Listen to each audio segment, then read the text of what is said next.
You already know this feeling. Someone you loved, or thought you loved, said something, did something, maybe just looked at you in a certain way, and for one disorienting second, you did not recognize them. Not because they changed. Because you finally saw them clearly. And the person standing in front of you had almost nothing to do with the person you had been carrying around in your head.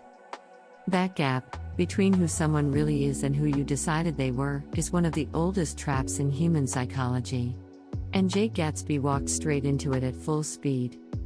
It killed him. But here is the part of the story that matters: Gatsby's mistake is not rare, dramatic, or literary. It is ordinary. People do it every day. Gatsby throws extravagant parties every weekend at his mansion on Long Island. Hundreds of people show up.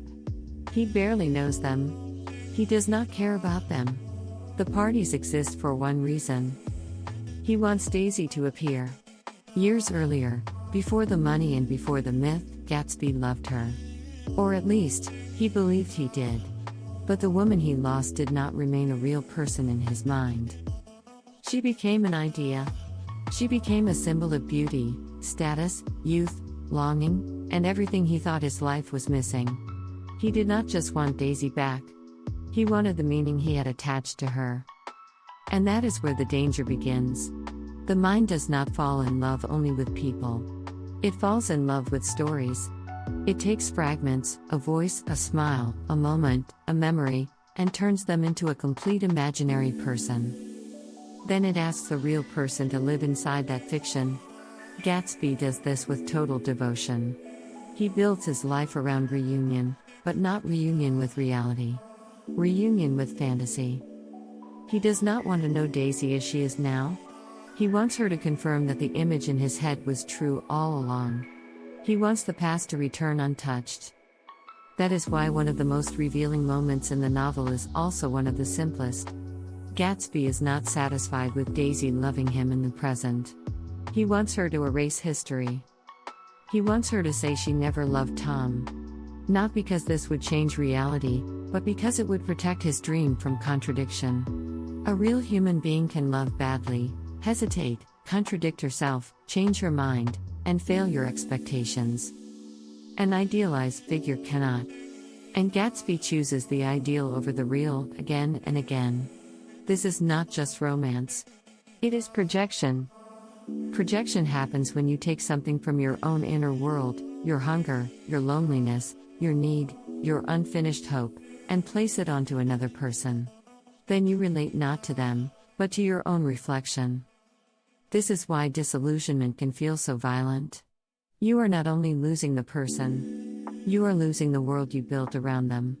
And the more beautiful the fantasy, the more brutal the collapse. Most people think heartbreak comes from rejection. Often it comes from recognition. The terrible realization is not that someone refused to become what you wanted. It is that they were never that person in the first place. That is Gatsby's real tragedy. Daisy is flawed, inconsistent, careless, and ordinary in ways he cannot tolerate. She is human. But Gatsby has no use for a human Daisy.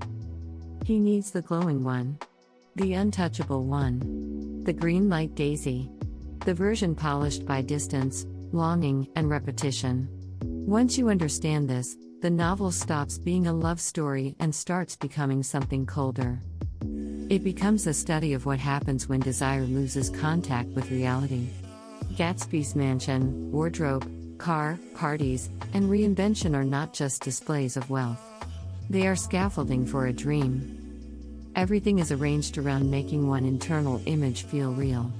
And people do this constantly, not only in romance, but in friendship, career, status, ambition, even self-image. They imagine the perfect partner, the perfect opportunity, the perfect future, the perfect version of themselves. Then they suffer because the world refuses to match the script. Reality always damages fantasy by being specific. A real person interrupts the role you wrote for them. A real life includes boredom, compromise, ambiguity, and change. But fantasy hates detail. Fantasy prefers symbols.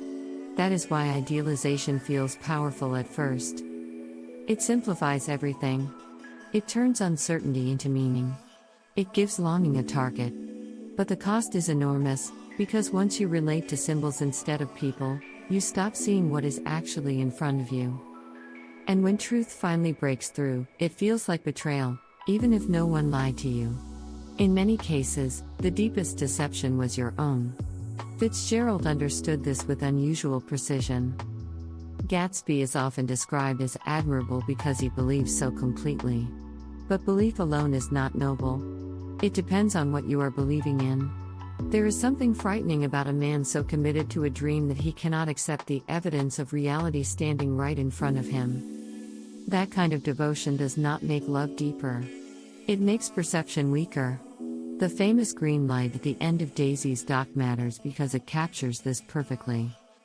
It is distant, glowing, and almost empty.